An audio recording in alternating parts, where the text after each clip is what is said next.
కోరుతుంది అంటాడు బట్టి. అందుకని అట్లాంటి మూఢమైనటువంటి విధానం పనికిరాదు. జ్ఞానంతోనే చెయ్యాలి. అలాగే 3 గుణాలు దాటాలి. లక్ష్యం ఎప్పుడు 3 గుణాలు దాటాలి. అయితే నువ్వు అంతకుముందు 4 మెట్లు దాటకుండా వీలవుతుందా అంటే విచారణలో ఏముండాలి? పంచకోశాలంటే ఏమిటి, శరీరత్రయాలంటే ఏంటి, తాపత్రయాలంటే ఏంటి, గుణత్రయాలు, రుణత్రయాలు, ఇవన్నీ మన విచారణలో స్థిరంగా ఉండాలి. తెలియకపోతే ఆ తెలియకపోవడమే మునగడానికి కారణం. అంటే వాటి గురించి వివరం తెలియదు అనుకో, అప్పుడు మళ్ళీ ఆ వివరం తెలియదంటే తమ గుణం ప్రవేశిస్తుంది, అప్పుడు లాగేస్తుంది. అందుకని తెలిసి దాటాలి. ఎలాగోలా దాటేస్తారంటే దాటలేదు, విచారణతో దాటాలి. గుర్తుపెట్టుకోవాలండి, సాధనతో దాటాలి, విచారణతో దాటాలి. ఈ 2 వాడాలండి. సాధన వాడాలి, విచారణ వాడాలి, అప్పుడు గ్యారంటీగా దాడదు. ఏనమ్మా సాధన అంటే నువ్వు ఏదో ఒక సాధనలో బలాన్ని సంపాదించాలి. జపమో, ధ్యానమో, సమాధో, యోగమో ఏదైనా కావచ్చు. ఇంకొక బలం ఉండాలి. ఆ బలమైన ఆధారాన్ని పట్టుకోవాలి, అది సాధన. ఏదో నీ ఇష్టం, నీకేది వీలైతే అది. వాడు ప్రాణాయామాన్ని పట్టుకుంటాడు, ఓకే. వాడు ప్రాణశ్వాసతో సమంగా జపాన్ని పట్టుకున్నాను అంటాడు, అది ఓకే. అది ఇది కాదు, నేను ఏకంగా ధ్యానాన్ని అది ఓకే. ఏదో ఒకటి ఉండాలి నీ చేతిలో. కొండపైకి ఎక్కాలమ్మా, ఓ తాడు ఉండాలి, అక్కర్లేదు ఉండాలి, లేకపోతే ఎట్టెక్కు. సో అందుకని సాధనలో బలం ఉండాలి, ప్లస్ విచారణ. విచారణ ఏమిటి?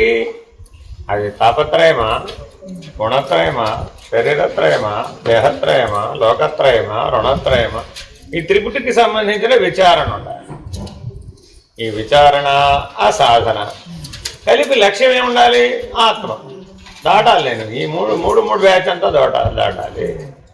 ఎక్కడికి వెళ్ళినా ఈ 3 బ్యాచ్ ఉంటుంది. అమెరికాలో అయితే ఉండదా, ఇండియాలో అయితే ఉండదా, భూమండలం మీద ఎక్కడికి వెళ్ళినా ఉంటుంది. ఇంట్లో ఉండదా, ఆశ్రమంలో ఉండదా, ఎక్కడైనా ఉంటుంది. అది మెలకువాక అలానే ఇతర అవి కూడా 3గా, బయట నుంచి రావుగా అవి. కాబట్టి ఈ 3గా ఉన్న వాటి అన్నింటినీ నేను తప్పక దాటాలి అనే బలమైన లక్ష్యం నీకు లేకపోతే ఎన్ని జన్మలు ఎత్తినా అవదా, ఆ చాప్టర్ ఎప్పటికీ అవుతుంది. అందుకని బ్రహ్మ విద్య చదవని. ఆ బ్రహ్మ విద్య బాగా బొర్రా తెగించాలన్నమాట. అప్పుడు అందులో అంతా పర్ఫెక్ట్గా చెప్తాడనమాట. కన్ఫ్యూజన్ ఉండదు, క్లారిటీగా నిర్ణయంగా చెప్పేస్తాడు. ఎక్కువ పుస్తకాలు చదవకలే, ఒక పుస్తకాన్ని గట్టిగా చదవాలి. అర్థమైందా? వేదాంతాల్లో ఏంటంటే నువ్వు ఎన్ని పుస్తకాలు చదివావు అనేది ప్రశ్న కాదు. ఒక్కటన్నా వంట పట్టేది చదవలేదు, ఒక వంట పట్టేది చదివాను చాలు, అదే అన్నింటిలో ఉంటుంది. ఒక దాంట్లో ఒకటి ఎక్కువ ఉంటుంది, ఒక దాంట్లో విషయం అదే ఉంటుంది అంతే. సందర్భానుసారం ఒకటి పెద్దగా ఒకటి తక్కువగా చెప్తాను.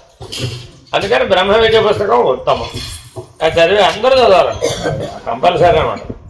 అది చదవకుండా మేము ఏదో అర్థం చేసుకున్నామంటే అదంతా ఒకటి మాట, అదంతా ఊహలే. అర్థమైందమ్మా?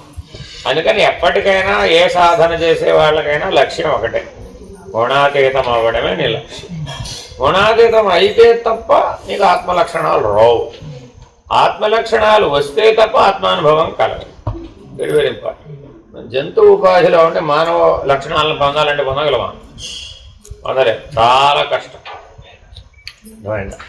మరి జంతు ఉపాధిలో ఉండి ముక్తిని పొందగలుగుతామా? పొందలేం కదా. ఎందుకని దానికి అర్హత మానవుడు మాత్రం. అలాగే మానవ ఉపాధిలో ఉండి దివ్యానుభవం పొందాలి. మరి ఇప్పుడు మెట్టెక్కాలి మరి, అంతే కదా. ఆ మెట్టెక్కాలంటే దైవం అంతా ఏంటి అంటే సత్వగుణం, రజోగుణం, తమోగుణం స్పర్శ ఉన్నంత వరకు ఆ దివ్యానుభూతి కలదు. అదే ఎప్పుడైతే ఆ రెండింటిని పక్కకు పెట్టగలిగామో అప్పుడు దైవం అనే దృష్టికి దగ్గర అవుతుంది. ఆ దృష్టితో జీవిస్తాం. అప్పుడే నేను స్థానంలో ఈశ్వరుని పడ్డాడు. అప్పుడు మీ శ్రీవారి ఈశ్వరుడే, నువ్వు ఈశ్వరుడే, మీ అమ్మాయి ఈశ్వరుడే, మీ మనవరాలు ఈశ్వరుడే, మీ ఇల్లు ఈశ్వరుడే, అంతా ఈశ్వరుడు. రెండవది లేదు అంతే. ఇక అప్పుడు ఏమైపోయింది? అన్ని పట్టుకెళ్ళి ఈశ్వరుడు అనే స్థితిలో లయమైపోయింది. ఒకటే మిగిలింది కదా. అప్పుడు 3 గుణాలను ఈశ్వరుడు ఉన్నాడు అంటే ఈశ్వరుడు గుణాలు ఎక్కడ ఉన్నాయి? ఇట్లా సులభంగా దాటొచ్చు అన్నమాట. కాకపోతే డైలీ ప్రతి క్షణం ప్రతి ఆలోచనలోనూ ప్రాక్టీస్ చేయాలి. నేను సంవత్సరానికి ఒకసారి గుర్తెచ్చుకుంటానంటే లాభం. ఎవరైతే నిరంతర విచారణ, అందుకే అక్షర అప్రోక్షాన్ని వదిలేదు, నిరంతర విచారణ. ఏ వదిలిపెట్టాలి? తద్విపరీత గుణం. లక్ష్యానికి చేరవలసిన దానికి విపరీతాన్ని పట్టుకున్నామండి, ఎట్ట చేరతావు? చేరలేవు. ఇటు వెళితే లక్ష్యానికి చేరతావు, ఇటు వెళ్ళి లక్ష్యం చేరలేదంటే వీలు కాదు కదా. ఊర్ధ్వగమనం చెందితే లక్ష్యానికి చేరతావు అమ్మ, అధోగమనం చెందుతూ నాకు లక్ష్యం రాలేదండి అంటే అది అప్పటికి అవదుగా. అందుకని తద్విపరీతకు మన వాటిని వదిలేదు అంతే. ఎక్కడైనా సరే ఈ పరిమితికి వీలు కాలేదండి, ఏం చేయాలి? వదిలేదు అంతే. ఒకరితో మాట్లాడేటప్పుడు గుణాతీతంగా ఉండడానికి వీలు కావట్లేదండి, ఏం చేయాలి? మాట్లాడటం మాని, మళ్ళీ స్టెబిలిటీ వచ్చేదాకా మానేసే. వచ్చింది, ఇప్పుడు మాట్లాడడానికి వీలవుతుంది గుణాతీతంతో, మాట్లాడు అంతే. ఏ వ్యవహారంలో అయినా సరే గుణాతీతంలో ఉండే చేయాలమ్మా, ఆ నిర్ణయానికి కట్టుబడి ఉండాలి. అలా వీలు కావట్లేదండి, వదిలేసే వ్యవహారాన్ని ఏం పర్వాలేదు, ప్రమాదం ఏం రాదు. మానవుడు ఏమనుకుంటాడు? బ్రహ్మాండం బద్దలైపోతుందండి, అయ్యో ఏం అవదా. ఎప్పుడు ఒకటి గుర్తుపెట్టుకోండి, మనం ఒక పని చేయకపోతే భూమి జరగడం ఏం ఆగిపోదు. కానీ మనం ప్రతి పనిని ఏ రేంజ్లో తీసుకుంటాం? భూమి జరగడం ఆగిపోతుందంటే అంత రేంజ్లో సీరియస్గా తీసుకుంటే తప్ప ఆ పని చేయలేము. ఎందుకంత సీరియస్ అంటున్నాను, అంత చిన్న విషయం గురించి అంత సీరియస్నెస్ అవసరంలా. ముఖ్యమైనటువంటి జ్ఞానం ముక్తి విషయంలోనేమో వెరీ క్యాజువల్, అముఖ్యమైనటువంటి అప్రధానమైనటువంటి విషయాల్లోనేమో వెరీ సీరియస్. మానవ జీవితం ఎలా ఉంది, ఎడిదిడి తిప్పాలి. అందుకని తద్విపరీతం అంటున్నాడు ఆయన. నీకు ఏది ప్రధానమో దాని ఏమో దృష్టి లేదు. అప్రధానమైనటువంటి పదార్థమయ జగత్తు, భావనామయ జగత్తు, అజ్ఞానమయ జగత్తు మీదేమో టూ మచ్ కాన్సన్ట్రేషన్. నువ్వేం చేస్తావమ్మా? ఈశ్వరుడు కదా చేయాల్సి. నేనాక అమ్మాయికి పెళ్లి చేద్దామని అనుకున్నారండి, చేశారా లేదా? అది నిలబడ కూడా నీ చేతిలో ఉందా? వాళ్ళ చేతిలో ఉంది. అంతేగా, చేయడం వరకే నీ బాధ్యత. అంతేనా కాదు? అంతేనా కాదు? సో ప్రతిదీ నువ్వు ఫలితాన్ని నువ్వు శాసించలేవు. నీ పని నువ్వు చేయడం వరకే, అంతవరకే.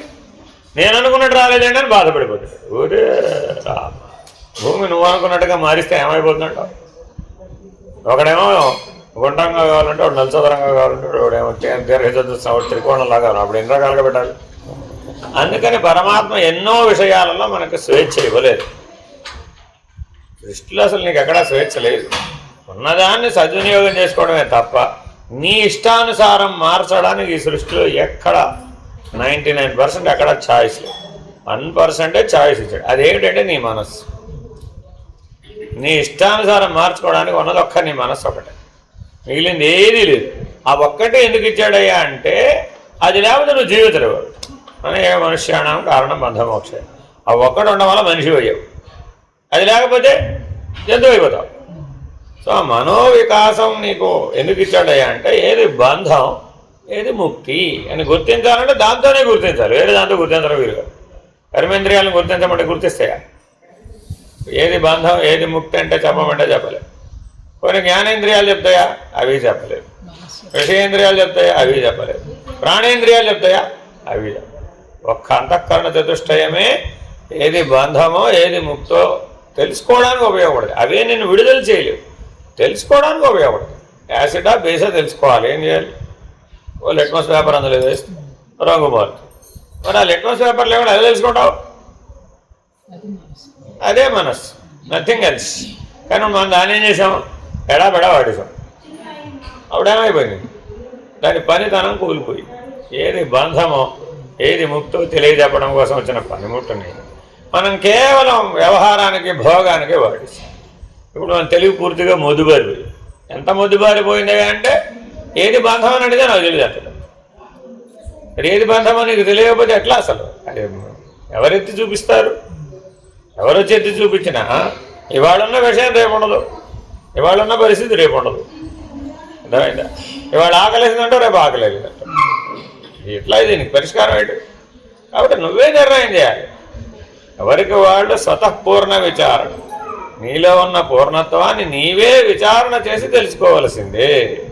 వేరే మార్గం లేదు, అన్యం లేదు. తప్పక నువ్వు ఆ మనసు అనేదాన్ని ఉపయోగించాలి. నీ చేతిలో పనిముట్టుగా గుణాతీతం అవ్వవలసిందే, లేకపోతే తెలుగు. గుణాతీతం మాత్రమే దృష్టి పెట్టడం ధ్యాస. ఆ ఒక్క లక్ష్యం మీద దృష్టి పెట్టామనుకోండి, అప్పుడు ఇదేంటి ధ్యాస. మీ పిల్లల్ని స్కూల్కి పంపించామమ్మా, హాజరు మాత్రం ఫుల్, ప్రోగ్రెస్ నీళ్ళు అనుకోండి, ఏమడుగుతావు? ఏమైందిరా బాబు రోజు క్యారేజ్ అట్టుకెళ్తున్నావు, ధ్యాస పెట్టి చదవటం లేదా అంటూ. అంటే ధ్యాస పెట్టకపోతే చదువు రావట్లేదు, విద్య రాదు, అంతేనా కాదా? మరి మనకు కూడా విద్య ఎందుకు రావడం? దాని మీద ధ్యాస లేదు, అంతే. అన్యమైనటువంటి విపరీతముల మీద ధ్యాస. మరి ఇప్పుడు ఏం చేయాలి? పెట్టాల్సిందే. కాబట్టి ధ్యానం అంటే ఏమిటి? ఒక్కదాని మీదే ధ్యాస పెట్టడమే ధ్యానం. నువ్వు ఏదైనా పెట్టుకో, ఒకటి మహాబంధం వేయటం మీదే దృష్టి పెట్టు, సంతోషం. ఒక ఆయన నేను ఆజ్ఞాచక్రం మీదే దృష్టి పెడతానండి, 24 గంటలు 365 రోజులు 100 సంవత్సరాలు, సంతోషం. ఒక్కటే పెట్టుకోవాలి, నువ్వు ఏదైనా పెట్టుకో. ఆ ఒక్కదాని మీద పెడితే ధ్యానం అవుతుంది. నేను 100 మీద పెడతానండి అన్న, అయిపోయి ఏమంటున్నావు? పైగా అలా ఒక్కదాని మీద పెడితే నా జీవితం ఎలా నడుస్తుందండి? నడవదని మనకు ఒక పెద్ద నమ్మకం. భగవంతుని నమ్మమంటే అంత తొందరగా నమ్మడేమో కానీ, ఒకదాన్ని నువ్వు ధ్యానం చేయవా, ఏం పర్వాలేదు, మిగిలినవన్నీ అదే తెలుగుతోనే నడుస్తాయి అని చెప్తే నాకు మాత్రం నమ్మకం లేదండి. ఏ పని మీద అయితే దృష్టి పెడితే ఆ పని మీదే జరుగుతుంది అనుకుంటున్నాను, కానీ అసలు ఆ పని మీద ఫలితం మీద దృష్టి పెట్టకపోతే పని ఎట్ట అవుతుందండి అంట. ఉదాహరణ చెప్పను, రోజు వంట చేస్తావు కదా, దాని మీద దృష్టి పెట్టాలా అక్కర్లేదా? ఇది కూడా అంతే. అంటే అలవాటు అయితే దాని మీద ప్రత్యేక దృష్టి అవసరం లేదు. అప్పుడు నువ్వు దేని మీదైనా మరో దాని మీద దృష్టి పెట్టే అవకాశం వచ్చింది. కాబట్టి నిజానికి నువ్వు ఒక జీవితంలో చేస్తున్న పనులన్నీ ఏమైనా కొత్త ఉన్నాయా? తల్లి గర్భంలో నుంచి గాలి పిలుస్తున్నావు, విడిచిపెడుతున్నావు, కొత్త పనేనా? లేదు. భోజనం తింటాం, నిద్రపోవడం, అది కూడా అక్కడి నుంచే ప్రారంభించావు, అంతేనా కాదు? కొత్త పనులు ఏం చేస్తున్నావు? వస్త్రధారణ చిన్నప్పుడే చేస్తూనే ఉన్నావు, నథింగ్ న్యూ. ఇంకేంటి? మాట్లాడడం, అది కూడా చిన్నప్పుడే చేస్తూనే ఉన్నావు కదా. ఏ రోజుకి ఆ రోజు దేర్ ఇస్ నథింగ్ న్యూ, అంతేనా కాదా? ఏమిటి దాని మీద అంత ప్రత్యేక దృష్టి పెట్టేంత అంశం? ప్రత్యంచ మీద నడిచేంత అంశం ఏముంది అక్కడ? ఏం లేదు, అంతేనా కదా? అన్నిటినీ అలా సామాన్య దృష్టితో కనుక మనం చూడగలిగితే అప్పుడు నీ ధ్యాస అంతా దేని మీద పెట్టాలో దాని మీద పెడతాం. అదే ఇక్కడ ఏం చేసాం, ఇది ప్రత్యేక దృష్టితో చూసాం, అప్పుడేమై అక్కడి నుంచి ఇక్కడికి వచ్చేసి నేను కుక్కర్ ఎన్ని కోతలు వచ్చినాయో జాగ్రత్తగా గమనించకపోతే అన్నం ఎట్లా ఉడుకుతుంది. కాబట్టి నేను కుక్కర్ దించే వరకు ధ్యానం చేయలేదు, అయిపోయి. ఒక్కటి కూరలు తరిగేటప్పుడు దాని మీద ధ్యాస పెట్టకపోతే కూరల బదులు వేడి తరుగుతాను, కాబట్టి ధ్యాస పెట్టాల్సింది. ఇలా ప్రతి దాంట్లో ఏదో ఒక ఎలిమెంట్ ఉంటుందా లేదా? ఉంటుంది. కానీ నువ్వు అభ్యాస బలం చేత అధిగమించేసేయవచ్చు. ఎన్నిసార్లు కొన్ని వందల వేల సార్లు చేసావు అదే పని. ఎందుకంత అంత విపరీతమైన ధ్యానం దాని మీదే పెట్టాల్సినంత అగత్యం ఏం లేదు. ధ్యాస పెట్టి నడవకపోతే నేను పడిపోతానండి అన్నాడు అనుకోండి, ఏం జరుగుతుంది? ఏం చేయాలి? పరిష్కారం ఉందా దీనికి? సో కాబట్టి నీవే నీ జీవితం మొత్తాన్ని ఏది సామాన్యం, ఏది ప్రత్యేకం, ఏది విశేషం చక్కగా విభజించి చూసుకో. విశేషాలన్నీ వదిలేసాయి. ఏది ధ్యానానికి అడ్డం వచ్చే విశేషాలు ఉన్నాయండి, అవన్నీ వదిలేసాయి. ఎందుకని? టైం అయిపోతుంది కదా. ఒకటే ఆన్సర్, ఎందుకని? టైం అయిపోతుంది. ఇప్పటికి ఎంత అయిపోయినా మనకు తెలియదు, ఇంకెంత మిగిలిందో అంతకంటే తెలియదు, అవునా కదా? మరి ఎప్పుడో 8 ఏళ్ల వయసులోనే ఉంటే అప్పుడు ఇంకా నాకు చాలా టైం ఉందని చెప్పచ్చు, కానీ అది కూడా నమ్మకం తక్కువే, అంతేనా కాదు? కానీ ఇప్పటికి కూడా మనం ఏం చెప్తున్నాం, ఇంకా చాలా టైం, ఇంకా బోల్డ్ టైం ఉందండి.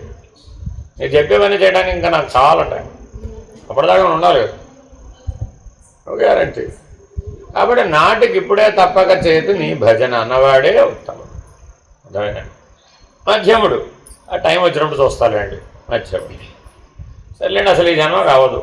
అధముడు భగవంతుడితో ఇప్పుడు నాకేం పని లేదు, ప్రస్తుతం అన్నీ నా సాయశక్తుల నా తెలివితేటలతోనే పని అయిపోతుంది. భగవంతుడితో అవసరం వచ్చినప్పుడు చూస్తాం. మానవుడి యొక్క అప్రోచ్ ఏంటి? భగవంతుడితో అవసరం వచ్చినప్పుడు చూస్తానండి. ఇప్పుడు నాకేం ప్రస్తుతం నా తెలివితేటలతో పని అయిపోతుంది. ఉద్యోగం నా తెలివితేటలో అయిపోతుంది, ప్రయాణం నా తెలివితేటలో అయిపోతుంది, ఈ ప్రపంచంలో ఉన్న ఏ పని అయినా నా తెలివితేటలతోనే పని అయిపోతుంది. ఇప్పుడు నేను అర్జెంటుగా భగవంతుడు అనడం ఎందుకు? దేవుడా నన్ను కాపాడు అనే సిచ్యువేషన్ నా ముందు వెళ్ళలేదు. నా అవసరాలు అక్కడ దేవుడు తీర్చే అవసరాలు ఏమీ లేవు. ఇప్పుడు నేను ఎందుకు ఆధారపడాలి దేవుడి మీద? మీరు చెప్పే ధ్యానం ఎందుకు చేయాలి? మీరు చెప్పే జపం ఎందుకు చేయాలి? మీరు చెప్పే విచారణ ఎందుకు చేయాలి? ఎలా అడిగేవనుకో ఏం చేయాలి? అది ఆ విచారణ లేదు. ఆ విచారణ అంటే వ్యవహారంలో మనగవుగా. వ్యవహారంలో ఎందుకు మునుగుతున్నావు? అంతా ఈశ్వరుడు అనే దృష్టి లేదు కాబట్టి ఇప్పుడు ఏం చేయాలి? భగవంతుడు ఏదో పరిస్థితులు సృష్టిస్తాడు. నువ్వు పరిష్కారం సాధించలేనంత పరమహంస అంటాడు అనమాట. దారి లేని సందులోకి తీసుకెళ్ళి వదిలిపెడుతుంది నేను కర్మానుభవం. అప్పుడేం చేస్తాను? ఎవడో దిక్కు అంటాం. అది బయటపడే వరకు అంటాను కానీ ఎప్పుడు అంటానేమిటి? ఆయనకంటే నేనే ఎక్కువ తెలివినవాడిని అంటాడు వీడు. ఆయనే అంటాడు సరేలేదా బాబు, ఇవాళ కాకపోతే రేపు. అంతేనా కదా? కర్మానుభవంతో నేను ఎలా పరిణామం చెందించాలో పరమేశ్వరుడు తెలియదంటావా? సందర్భానుసారం నీకు వరుసగా ఊహించని కష్టాలన్నీ ఒకేసారి వచ్చేస్తాయి. అప్పుడు నేను చేస్తాను దేవుడా నువ్వే దిక్కు అనాల్సిందే. ఇట్లా సముద్రంలో అలల వలె మానవ జీవితంలో కర్మానుభవం వస్తూనే ఉంటుంది. సముద్రంలో అలలు ఎక్కడైనా ఆగుతాయా? ఆగనే ఆగవు. అట్లాగే కర్మానుభవం కూడా ఆగుతుందా అంటే అప్పుడు కాదు. అలలు తగ్గిపోయినాక స్నానం చేస్తాను, కర్మానుభవం తీరిపోయినాక భగవంతుడి గురించి ఆలోచన చేస్తాను. అది అవదు ఇది అవదు. కాబట్టి ఎప్పటికైనా మనం శరీరం ఉన్నంతకాలం కర్మ చేయవలసిందే. కానీ సాక్షిగా ఉండి కర్మ చేయాలి, జ్ఞానంతో కర్మ చేయాలి, ముక్తుడవై కర్మ చేయాలి. బంధంలో ఉండి కర్మ చేయవు. Very very important. నువ్వు వేసుకున్న బట్టలు నీకు బంధమై బాధను కలిగిస్తున్నాయి అనుకోండి, ఏం చేస్తావు? అదేమిటి వేసుకున్నావు కదా, తీయడానికి పని ఒక వీలేదు అన్నారు అనుకోండి, అప్పుడు ఏమంటావు? నా వల్ల కాదు, ముందు ఈ పని తీస్తేనే ఏ పని అయినా. చూడండి, మీకు కావాల్సి వస్తే ఈ అనుభవం జీవితంలో ఉండదు. వెళ్ళికోసారి పట్టు చీర కడతారు. ఏం చేస్తారు? గంట భరించలేరు దాన్ని. ఎప్పుడు తీయడానికి ఆ ముహూర్తం అయిపోతే తీసేద్దామండి బాబు. అంతటి దానికి ఇప్పుడు దాన్ని ఎందుకు కట్టుకోవాలి? అసలు మామూలుగా భరించగలిగే అవసరాలు కట్టుకోవచ్చు కదా. పెళ్లిలో అంత సామాన్యంగా ఉంటానేమి నేను అంటావా? ఏం పోయినప్పుడు నీ కిరీటం? కాబట్టి కట్టడంలోనూ ప్రత్యేకత ఉంది. తీయకపోతే గొడవలో వచ్చే కూడా అక్కడ కూడా ప్రత్యేకత. అదే నీతో చాలా పని ఉంది, చాలా ఫోటోల్లో దిగాలి నువ్వు, ఇంకా 4 గంటలు పెళ్లి వ్యవహారం, పట్టుచీర తీయడానికి వీలేదని చెప్పింది. ఏం చేయాలి? బ్రతిలాడుతావు చివరికి, కాళ్ళ వెళ్ళబడతాం. మార్చుకొస్తానంటే ఏం పర్వాలేదు, మంచి చీర కట్టుకొస్తాలే, ఫోటోల్లో ఏం ప్రమాదం లేదు. చివరికి బతిలాడతాం. ఎందుకని? బంధం చేత, బాధ చేత, కర్మానుభవం కాదు. ఇట్లా మానవ జీవితంలో జననం నుంచి మరణం దాకా సాయిరామమ్మ జాగ్రత్తగా విచారణ చేస్తే కర్మఫల ప్రదాత ఎవరిప్పుడు? ఈశ్వరుడే. కానీ స్వయంకృతమే. ఈశ్వరుడు నేను పడిచేటు కట్టుకోమన్నాడు లేదు కదా. అన్నిటికీ ఈశ్వరుడు తగిలించేస్తామా? ఉన్నది కదండి కట్టుకోకపోతే ఎలాగా, ఉన్నది కదండి పెట్టుకోకపోతే ఎలాగా? అదేనండి. ఇలా ఎన్నో అంశాలు స్వయంకృతంతోనే ముడిపడుతుంది. మరి దానికి అజ్ఞానం కదా కారణం. అజ్ఞానం అంటే ఏమిటి? 3 గుణాలకు లొంగడం, వేరే లేదు.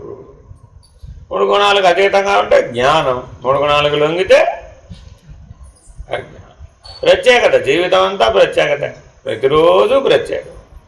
ఏదో ఒక ప్రత్యేకత లేకపోతే నేను నిద్రపడదండి. చూసుకోండి, కావాల్సి వస్తుంది. ఎక్కడో ఒక చోట ఈ విశేషాన్ని చూపెట్టాల్సింది. అది ఎందులో దాంట్లో కనపడుతుంది. అది లేకపోతే ఆ రోజుకి నిద్ర వచ్చే ప్రసక్తి లేదు. ఎందుకంటే అహం సంతృప్తి పడదు. ఎక్కడో ఒక చోట రావాల్సిందే. అది నీ దగ్గరో, నీ పక్క వాళ్ళ దగ్గరో, మీ బాస్ దగ్గరో, లేకపోతే మీ ఆయన దగ్గరో, ఏదో ఒక మానవ సంబంధాల్లోనూ అయితే భావనామయ జగత్తులో కానీ లేదా పదార్థమయ జగత్తులో కానీ రెంట్లో ఎక్కడో ఒక చోట అహం జోడించబడి విశేషం అయిపోతుంది అంతే. ఆ విశేషం అయితే సంతృప్తి. What is today special? మీ అబ్బాయి ఏమంటాడు రోజు వచ్చి? వాట్ ఈస్ టుడే స్పెషల్ అమ్మా? ఏముంటుంది నాన్న? అదే ఆహారం, అదే అన్నం, అదే పప్పు, అదే కూర. ఏ స్పెషల్ లేదు ఏమిటి అంటాడు. సో ఇప్పుడు మనం కూడా స్పెషల్ గురించి ఆలోచిస్తున్నాం అంటే ఎంత మన వయసు అంతే. That is your age. కాబట్టి అన్ని విశేషాలను సామాన్యీకరిస్తే తప్ప వైరాగ్యానికి అవకాశం లేదు. కాబట్టి వివేకము వైరాగ్యం లేకుండా గుణాతీతులు కాలేరు. ఎందుకు మీరు ఎంత ప్రయత్నం చేసినా ఓడిపోతున్నారు? వివేకం వైరాగ్యం వదలవలసిన వాటి ఎందు వైరాగ్యం ఉండదు. అన్ని విశేషముల ఎడల వైరాగ్యం ఉండదు. ఎవరినన్నా మీరు కలిశారండి ఓ 10 ఏళ్ల తర్వాత ఏమడుతారు? అయిపోయింది. ఏం చెప్తాడండి? ముందేమో శాలువాలు కప్పింది, పూలదండలు వేసింది చెప్తాడు, అవి గుర్తుంటాయి. లేదంటే పట్టుకాయలు పడ్డమని చెప్తాడు. ఇదిగో వాడిపోయాడు, ఇదిగో వీడిపోయాడు, అదిగో వాడికి అలాగైంది, ఇదిగో వీడికి ఇలాగైంది, నువ్వేమో దూరం వెళ్ళిపోయావు, 7 సముద్రాల అవతల ఉన్నావు, నీకేం పట్టదు, ఎక్కడేమో అన్నీ జరిగిపోతూ ఉంటాయి, ఏంటో నువ్వు పాల్గొవు, నువ్వు ఎప్పుడో ఆకాశం నుంచి ఊడిపడ్డట్టుగా వస్తావు, ఎప్పుడో వెళ్ళిపోతుంటావు అని అడి తిరిగి ఇటు తిరిగి ఊరు ఎక్కడ పడింది? ఎందుకని? అన్నీ ఎవరి జీవితం వాడిదండి. ఇప్పుడు ఇక్కడ ఎవడి పరిణామం వాడిది, అంతేనా కదా? దీనికి నువ్వు కారణం, దానికి వాడు కారణం అని అన్రిలేటెడ్ థింగ్స్ అండ్ రిలేటెడ్లోకి తెచ్చేప్పటికి ఏమైంది? వ్యధేగా, ప్రయోజనం లేదుగా. అందుకని సృష్టిలో అసాధ్యమైనటువంటి అంశాలని అన్రిలేటెడ్ థింగ్స్ని ఆలోచించి ప్రయోజనం. సూర్యుడు నాకు అనుకూలంగా ఉండి ఉంటే ఈ పాటికి ఎప్పుడో ధ్యానం సాధించేదండి. అంతే. సూర్యుడు అనుకూలంగా లేదు కాబట్టి ధ్యానం చేయలేదు. అంతే. కరెక్టేనట. సూర్యుడు అనుకూలంగా లేకపోతే ధ్యానానికి అవునండి. మా దగ్గర పొద్దున్న వస్తూనే సూర్యుడు విపరీతమైన ఎండతో వస్తాడు, అవునా కదా? అమెరికాలో కొన్ని ప్రాంతాల్లో పొద్దున్న లేస్తూనే స్కార్చింగ్ సన్ వచ్చేస్తుంది. అక్కడ మీరు వెళ్ళి త్రాటక ధ్యానం చేస్తానంటే ఎట కుదురుతుంది? అసలు కనబడమే విపరీతమైన ఎండతో కనబడుతుంది. కాబట్టి త్రాటక ధ్యానం నువ్వు చేయలేదు. ఇప్పుడు సూర్యుడి మీద చేయకపోతే ఊట్లో దీపం మీద చేయొచ్చుగా. 8 చేయాలనే ఉంది, 8 చేయవచ్చు. ఇష్టదేవత విగ్రహం మీద చేయవచ్చు, పటం మీద చేయవచ్చు, ఏది లేకపోతే అద్దం పెట్టుకుని నీ మీద నువ్వు చేయవచ్చు. కళ్ళార్పకుండా దృష్టి నిలపడం అక్కడ ప్రధానం. ఎదురుకుండా ఏం పెట్టుకున్నావు అన్నది అప్రధానం. కానీ ఎక్కడదామనుకున్నాడు ఏం చేశాడు? సూర్యుడు అనుకూలించలేదు కాబట్టి మా ప్రాంతంలో సూర్యుడు త్రాటక ధ్యానానికి అనుకూలంగా ఉండండి, మీరేమో సూర్యుడి మీదే త్రాటక ధ్యానం చేయమన్నారు కాబట్టి నేను అమెరికాలో ఉన్నంతకాలం ఆ పని చేయను అన్నాడు. సరే అయితే ఇండియా రమ్మను ఏమంటాడు? ఇప్పుడే కుదరదండి, ఒక 5 ఏళ్ళలాగో 10 ఏళ్ళలాగో 20 ఏళ్ళలాగో అప్పుడు వస్తావు. ఈ 5, 10, 20 అయిన తర్వాత నువ్వు వచ్చేటప్పటికి ఇక్కడ ఎవరు ఉంటారో ఎవరు ఉండరు, నువ్వు ఉంటావో ఉండవో నాకు తెలియదు, అంతేనా కదా? కాబట్టి ఎప్పుడు ధ్యానం చేస్తావండి అంటే అన్నీ క్వశ్చన్ మార్కులే. ఎప్పుడు జపం చేస్తావయ్యా? ప్రతిదానికి మనం చెప్పే ఆన్సర్ ఏమిటి? టైం లేదా, శ్రద్ధ లేదా. టైం లేదా, శ్రద్ధ లేదా? శ్రద్ధ లేదంటే టైం లేకపోవడం ఏం కర్మ? ఎన్నిటికో టైం ఉందా లేదా? అన్నిటికీ టైంలో దీనికి ఎందుకు ఉండదమ్మా? ఆలోచించి చూస్తే నిద్రపోయే ముందు ఏం చేస్తున్నావు కనుక అప్పుడైనా చేయవచ్చు కదా. కొన్ని లేస్తూ ఏం చేస్తున్నావు కనుక లేస్తూ చేయవచ్చు కదా. అంటే మనం ఎక్కడో సూక్ష్మంగా ఆలోచించడం లేదు. కాబట్టి మానవ జీవితం జపము, ధ్యానము, సమాధి, సాక్షాత్కారం అనే 4 దశలు లేకపోతే, ఆ అంతర్ముఖమనేటటువంటి అనుభవం, పరిజ్ఞానం లేకపోతే అంతా వట్టిదే. మిగిలిందంతా బహిర్ముఖమే, అంతకుమించి వేరే ఏం లేదు. అదేమిటంటే వట్టి డొల్ల. అందుకే గుమ్మడికాయ పగలు కొట్టించి మరీ చెప్తారు లోపల ఏముందో చూడలే. ఏముంది లోపల? డొల్ల.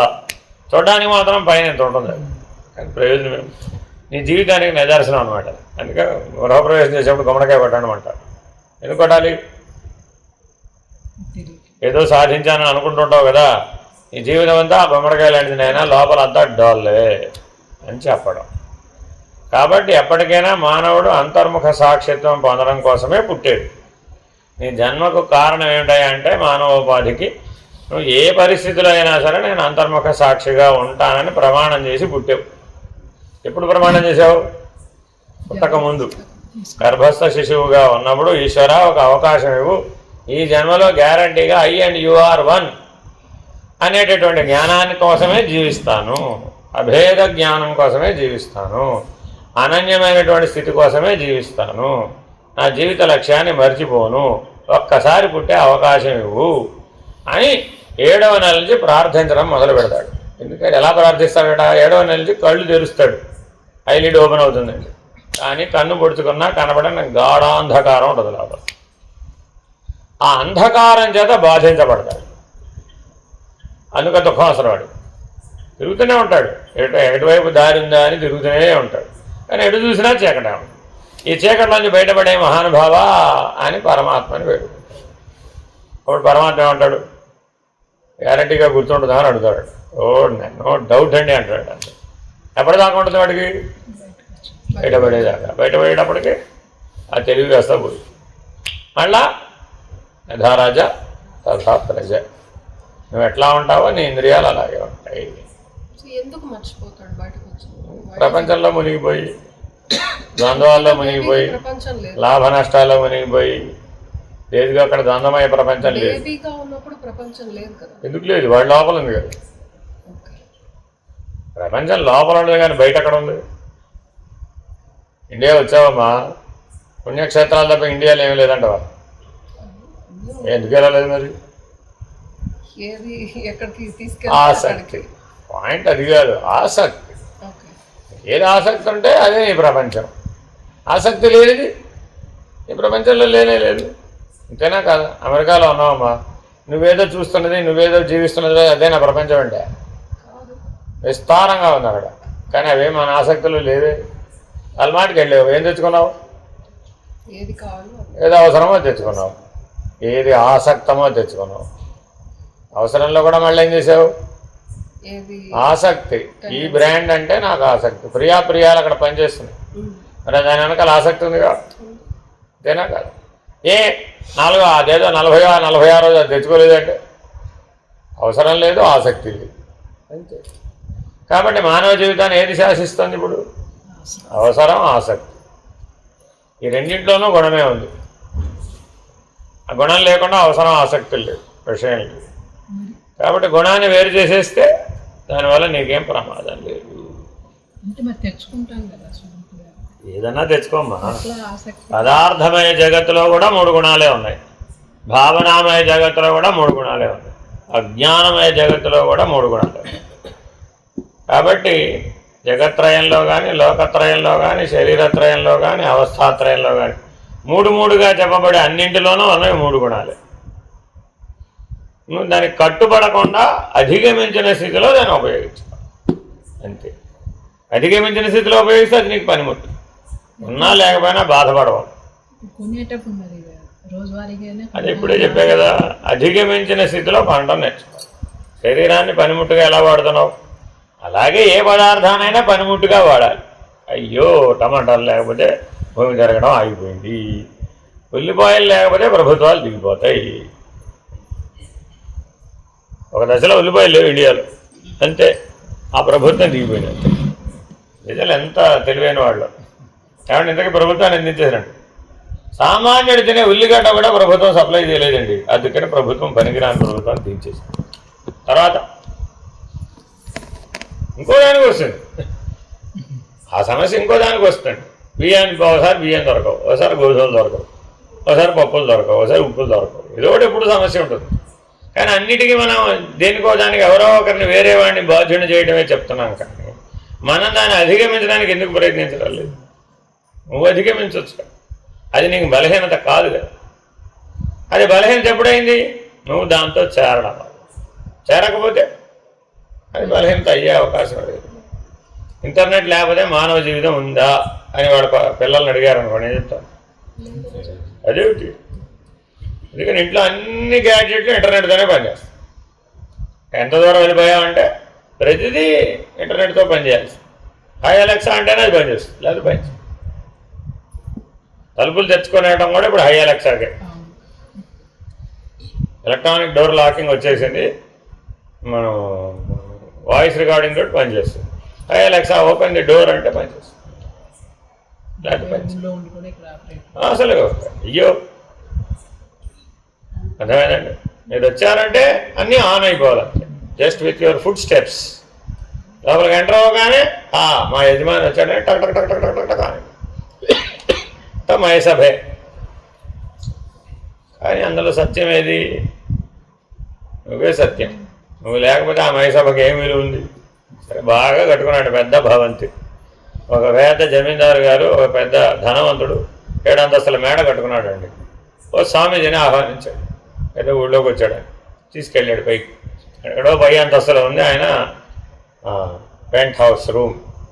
ఏమంటే ఇది ప్రత్యేకంగా మీలాంటి మహానుభావులు వస్తే కూర్చోబెట్టడానికి ఈ రూమ్ తయారు చేయించానండి. ఇదిగో ఇది ప్యారిస్ నుంచి తెచ్చానండి, ఇది అమెరికా నుంచి తెచ్చానండి, ఇది ఆస్ట్రేలియా నుంచి తెచ్చానండి. ఇలా వస్తు సముదాయం గురించి అంతా చెప్పాడు. ఆయన చెప్పినంతసేపు జాగ్రత్తగా విన్నాడు. 2 గంటల సేపు ఆ ఇల్లు ఎలా నిర్మించాడు, ఆ డబ్బు ఎలా సంపాదించాడు, ఈ పైన ఇదంతా తన జీవితం గురించి చెప్పుకొచ్చాడు. 2 గంటలు ఈయన ఏమీ మాట్లాడలేదు, సైలెంట్గా కూర్చోడు. నేను 2 గంటల నుంచి మాట్లాడుతున్నా, మీరే ఒక్క మాట కూడా మాట్లాడలేదు.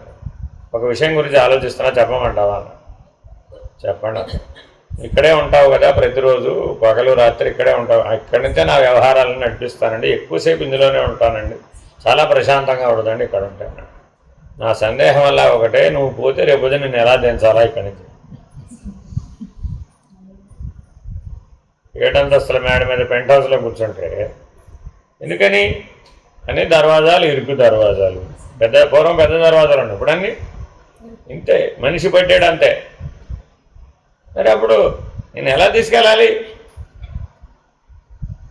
ఈ సందేహం చెప్పగానే ఆయనకేమనిపిస్తుంది, ఈ స్వామీజీ నేను ఎందుకు తీసుకొచ్చాను అనుకో, అంతేగాని అనిమికి వస్తుందంటారా? కాబట్టి అశాశ్వతమైనటువంటి వాటిని శాశ్వతమైన నమ్మటం, భ్రమించడం, అక్కడ బలహీనత ఏర్పడుతుంది. కాబట్టి మొట్టమొదటి విచారణ ఏం చేయాలి? ఏదైనా ఇది నాకు అవసరమని నిర్ణయించే ముందు శాశ్వతమా అశాశ్వతమా, ప్రధానమా అప్రధానమా, ఇది నా సాధనకు ఉపయుక్తమా ఉపయుక్తం లేదా, నా లక్ష్యానికి ఉపయుక్తమా ఉపయుక్తం లేదా, ఈ విచారణ చేసి ఆలోచించాలి, విచారణ చేసి ఆచరించాలి, విచారణ చేసి మాట్లాడాలి. విచారణ లేకుండా మాటలు కూడా మాట్లాడు, విచారణ లేకుండా ఆలోచన కూడా చేయకూడదు, విచారణ లేకుండా ఆచరణ అసలే చేయకూడదు. నీ మనోవాక్కాయములను విచారణ లేకుండా ఉపయోగించకూడదు. విచారణ అంటే ఏంటి? ఏది శాశ్వతం, ఏది అశాశ్వతం, ఏది నీ సాధనకు ఉపయుక్తం, ఏది ఉపయుక్తం కాదు, ఏది నీ లక్ష్యానికి నువ్వు చేరడానికి ఉపయుక్తం, ఉపయుక్తం కాదు, ఏది ప్రధానం, ఏది అప్రధానం. ఈ 4 ప్రశ్నలు వేసుకోవడానికి ఎంత టైం పడుతుంది?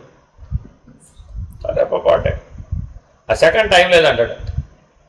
ఇదేమిటండి?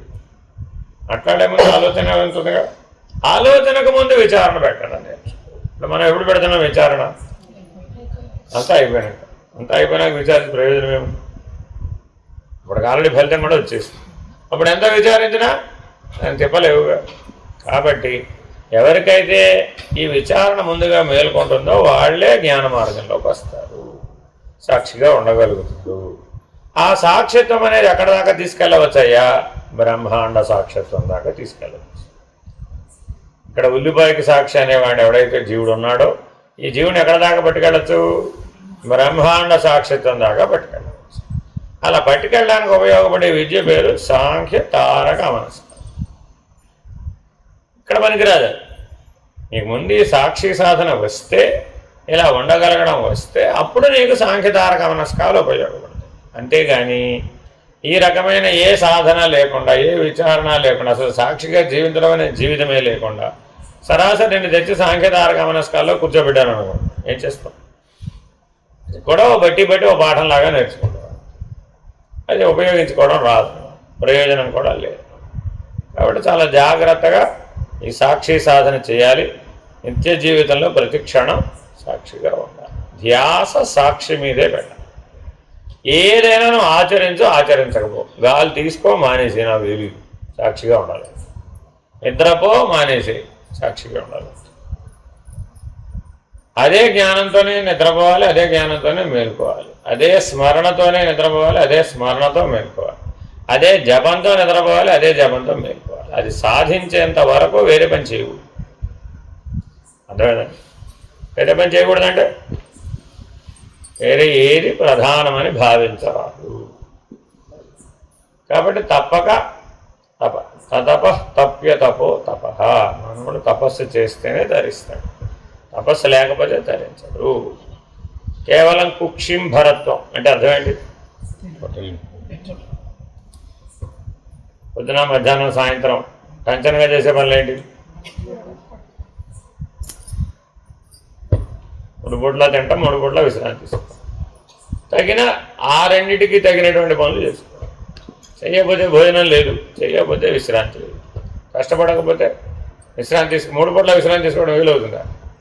అవ్వదు. కాబట్టి భోజనం తయారు చేసుకోవడానికి 3 పూట్ల కష్టపడతాడు, 3 పూట్ల భోజనం చేస్తాడు. కష్టపడ్డాడు కాబట్టి 3 పూట్ల విశ్రాంతి తీసుకుంటాడు. దీనేమన్నారు?